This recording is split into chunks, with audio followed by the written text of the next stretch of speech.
3 রাস্তার মোড়ে তখন দাঁড়িয়ে দেখছি যে প্রান্তোষদা আমাদের কারোর উপরে জোরে কথা বলছে, দেখে নেবো, বুঝে নেবো, পুলিশ আমার কিছু করতে পারবে না, হেভি জোরে চেল্লাছে। যেটা প্রান্তোষ সাহা, হ্যাঁ প্রান্তোষ সাহা হচ্ছে এখানকার প্রমোটার, ঠিক আছে। এবারে আমি ব্যাপারটা প্রথমে বুঝতে পারিনি, তো দেখলাম যে একটা বাচ্চা ছেলে বলছে কাকা তুমি এটা ঠিক করলে না আমাদের মেরে, ঠিক আছে।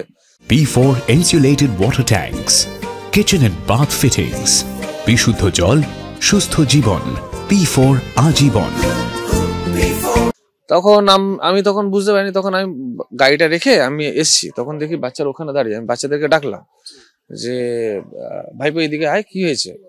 তখন বলছে যে আমার গায়ে এরম, আমাদেরকে এরম মেরেছে, আমাদের বল আনতে গেছিলাম, এই মাঠেই খেলছিল তারা, এখান থেকে বলটা ক্রিকেট খেলছিল, ক্রিকেট বলটা ওখানে যায়, বলছে আমরা বল আনতে গেছিলাম, এবার কিছু বাচ্চারা যে ফাঁকা ফ্ল্যাট পেয়েছে ছাদে গিয়ে একটু সেলফি তুলছিল, উনি কোথা থেকে এসছে বাঁশ নিয়ে আমাদের বেধড়ক মারলো, আর দেখছিলাম তারা হাঁটতে পারছিল না।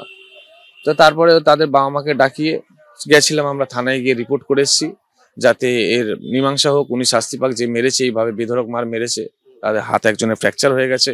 কালকে ঘটনাটা যেটা শুনলাম, আমি ছিলাম না, এবার দুপুরবেলা এখানে বাচ্চারা নাকি মাঠে খেলছিল, দুপুরবেলা মানে কি 4টে সাড়ে 4টে ফুটবল খেলছিল, তাদের বল গিয়ে ওখানে পড়ে, এবং বল ওরা খুঁজতে গিয়ে, যেহেতু একটা নতুন বিল্ডিং ওরা উঠছে, সেখানে বাচ্চারা সমস্ত উপরে ওঠে, গিয়ে সিঁড়ি দিয়ে এদিক ওদিক যেমন হয়, সেটা ছোটবেলায় আমরা করতাম অনেক সময়।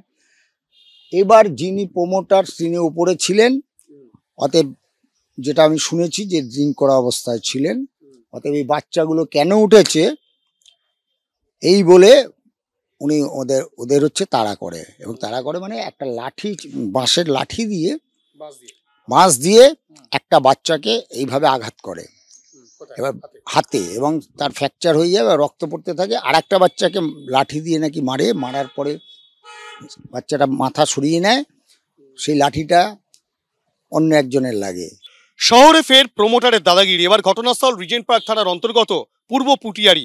আমরা যেখানে দাঁড়িয়ে রয়েছি সেই পূর্ব পুটিয়ারি পাম্প হাউসের সামনে এই যে নির্মীয়মান ফ্ল্যাট, সেই নির্মীয়মান ফ্ল্যাটে গতকাল এটি খেলার বল, ক্রিকেট বল ওপরে চলে যায়, এবং সেই সময় বেশ কয়েকজন কিশোর সেই ফ্ল্যাটে প্রবেশ করে, এবং তখনই কিন্তু এই নির্মীয়মান ফ্ল্যাটের যিনি মালিক, অর্থাৎ কিনা প্রমোটার যিনি রয়েছেন, সেই প্রমোটার প্রাণতোষ সাহা রীতিমতো বেধড়ক মারধর করে বাঁশ দিয়ে 3 জন কিশোরকে, তেমনটাই অভিযোগ।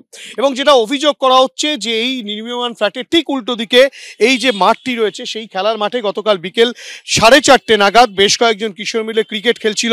সেই সময় খেলতে খেলতে আচমকাই বলটি চলে যায় সেই নির্মীয়মান ফ্ল্যাটে, এবং তারপরেই স্বাভাবিকভাবেই সেই কিশোরেরা প্রত্যেকে সেই বলটি খুঁজতে যায় এই ফ্ল্যাটের ভেতর, এবং তখন কিন্তু তারা যখন ওপরে উঠে সেই বল খুঁজতে যায়, সেই সময় যেটা অভিযোগ করা হচ্ছে এই ফ্ল্যাটের যিনি প্রমোটার রয়েছেন প্রাণতোষ সাহা সেই সময় উপস্থিত ছিলেন, এবং তিনি প্রশ্ন করেন যে সেই কিশোররা কেন ওপরে উঠেছে, এবং তাদের কোনো কথাবার্তা না শুনেই রীতিমতো বাঁশ দিয়ে 3 কিশোরকে বেধড়ক মারধর করা হয়। তাদের মধ্যে 2 জনের আঘাত গুরুতর রয়েছে, তেমনটাই কিন্তু সেই আহত কিশোরদের পরিবারের সদস্যরা অভিযোগ করছেন। পাশাপাশি স্থানীয় যে ক্লাব রয়েছে, সেই ক্লাবের প্রেসিডেন্ট, ক্লাব সদস্য থেকে শুরু করে প্রত্যেকেরই একটাই অভিযোগ যে দীর্ঘদিন ধরে এই প্রাণতোষ সাহা এইখানে বিভিন্ন জায়গায় প্রমোটিং এর কাজ করছেন এবং রীতিমতো দাদাগিরি করছেন। এর আগেও বেশ কয়েকজনকে মারধরের ঘটনা ঘটেছিল, থানায় অভিযোগ জানানো সত্ত্বেও কোনো রকম ব্যবস্থা পুলিশ গ্রহণ করেনি, তেমনটাই অভিযোগ। গতকাল যে ঘটনা ঘটেছে, রীতিমতো 3 জন কিশোরকে যেভাবে মারধর করা হয়েছে, বল খুঁজতে গিয়েছিল সেই কিশোরেরা, তারপরেও তাদেরকে যেভাবে মারধর করা হয়েছে, যেটা পরিবারের সদস্যরা বলছেন যে বড়সড় কোনো দুর্ঘটনাও ঘটে যেতে পারতো বা বড়সড় কোনো আঘাত লাগতে পারতো আরও। এই বিষয়ে কিন্তু তারা ইতিমধ্যে রিজেন্ট পার্ক থানায় অভিযোগ জানিয়েছেন, ক্লাবের পক্ষ থেকে অভিযোগ জানানো হচ্ছে, এবং প্রত্যেকেই চাইছেন যে এই অভিযুক্ত প্রমোটার প্রাণতোষ সাহার বিরুদ্ধে কঠোর ব্যবস্থা গ্রহণ করুক প্রশাসন। ক্যামেরায় শান্তনু দত্তের সঙ্গে হিন্দোল দে, এবিপি আনন্দ, কলকাতা।